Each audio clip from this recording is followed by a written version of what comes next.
Hi, thank you for tuning in to Haitian American Youth Online Interviews.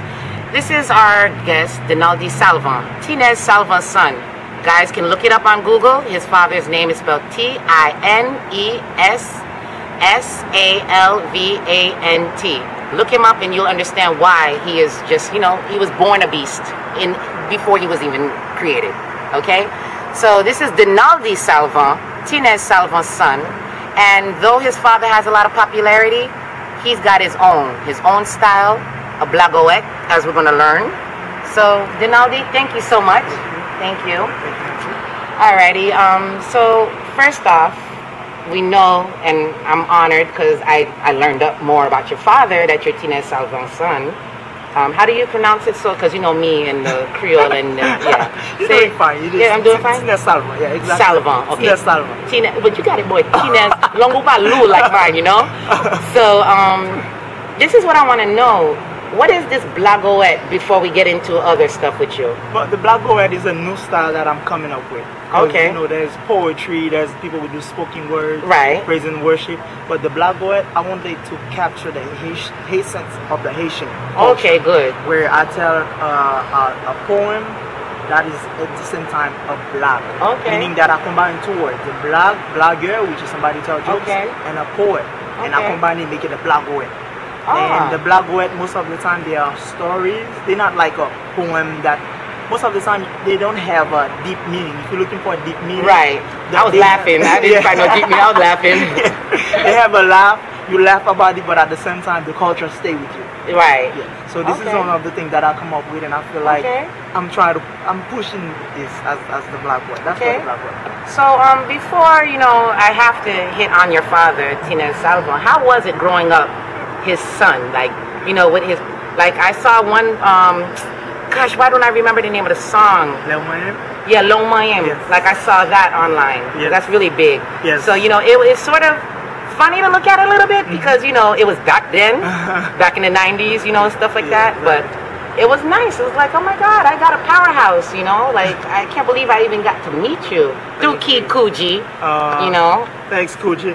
But the thing is, the song Long Mayem with my dad, Tinez Salvant, is like a song where everybody knows wedding, birthday, Long Mayem is everybody. The dishwashers I know, like, as soon as I say, like, oh, Tinez Salvant's son is on it, they're like, oh, yeah, Mapwale. I'm like, okay, well, so it's nice. And growing up with my dad, he taught me stuff. And then I go to his concert, but I did not find the singing in me. You wanted me to sing. I did not sing. You can't sing. You got. I need a couple notes. Oh.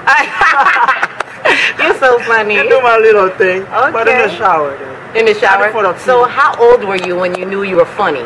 I was in Haiti. I was in the classroom and there was no teacher, and I was like, let me stand up and do something. Okay. And then I did not want to sing, I did not do anything else, I just tell jokes. Okay. And that's when I started realizing people come up to me like, dude, you're funny. And every time, they be like, Donaldy, get up and tell us something. I tell them a story and then they laugh at me. Wow, okay. So it's just, talent just comes from that family, basically. Yeah. Okay, so do you have any other siblings? Yes, I do. I have a lot of siblings. Just like me. Yes. Yeah. I think I have 8 brothers and sisters here.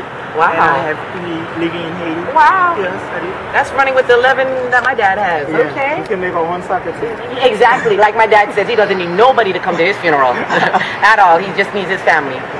So that's good. So, like, let us know what it was like growing up in Haiti. Like, like the fun you had, your fun moments. Because a lot of kids here, especially, the youth that we, cater to, might never go to Haiti and never have. Like me, I'm going my first time this summer, so fill me in, like, what can I expect, like, like. Well, one of the things that most important about Haiti is the culture. Okay. Where when you grow up in a neighborhood, right, it's like everybody raised you. Yeah, I hear that, and I used to long for that. I'm like, I would have loved to go out and know that I could go to Intel's house and play, and then they would watch me if I did something wrong or right. Exactly. And everybody knew what you were into. Everybody knew what you were into. And if you do something, the neighbor whoop you for something, come to mama and say nothing, because you're gonna get it again.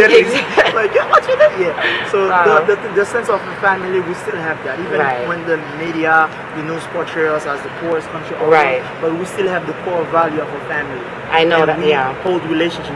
If Haitians say that I'm with you, he's with you. That's true. He will give anything for you. True. So we still have these values, and we preserve them, and we are the new generation to keep pushing it. Pushing it. Thank you. Even those, because we need to stay connected with the one in the U.S. Thank you. And that's one of the reasons why that helped me also. And when I came here, I had a lot of Haitians that helped me. Oh wow, okay. I got into the system, I maneuvered the system, and try to connect them back. That's why we do work, go back and forth in Haiti. And that's why you have your nonprofit organization, Love and Care International. Yes. And I just got put onto that because I went to your site researching you, and I love it. I love the mission. I love the fact that you focus on the needs of the children in Haiti. And so what is it that you're doing here, like here in the States and in Haiti? Like first in the States, what are you doing? In the States, I go to school. Okay. I'm a full-time student. Good, your education. You get my education because this is first. Yes. If you don't get your education, it's like you won't have any respect, or the knowledge that you need, you won't have it. And how can you help somebody when you don't know? Exactly. So that's why I stay in school. Whatever how hard it is, part-time job, not part-time job, but school is a priority. Right. And that's what my mom told me. That's and good. I stick with Haitian. You cannot. The mother, the Haitian mother. Oh my God. You got to go to school. Yeah, exactly. But kind of like I want to see what's going on. So that's true. So what about in Haiti? School in Haiti, what we do, we focus on the children because they are very vulnerable. Thank you. And one of the things we try to do is to teach them leadership. Where in Love and Care and the non-profit, but our motto is leadership to become a lifestyle. Wow. Because a lot of people think that Haiti, the problem in Haiti is because they don't have money, because they are not good people, but it's leadership. Thank you. And if you keep criticizing one another, it's not going to work. But somebody needs to get up to be like, you know what, I'm going to do the right thing. That's one of the reasons we focus on the kids and raise them as a leader. I love that. If we teach the kids the proper way, they will grow the proper way. True. So whenever that I learn here, because I took a lot of leadership class here and training, and I go and give back. This is the sense of giving back to me. And I think this is important to everybody, because how can you live without giving back? We were made to help one another. Thank you. And my voice and my passion is to go back to everyone else. Oh, that's good. So I like the fact of leadership, because a lot of organizations are focused on the food and things like that. And I know you guys do that because I saw the pictures and stuff like that. But you just touched on something so important in what we're trying to do here with Hay.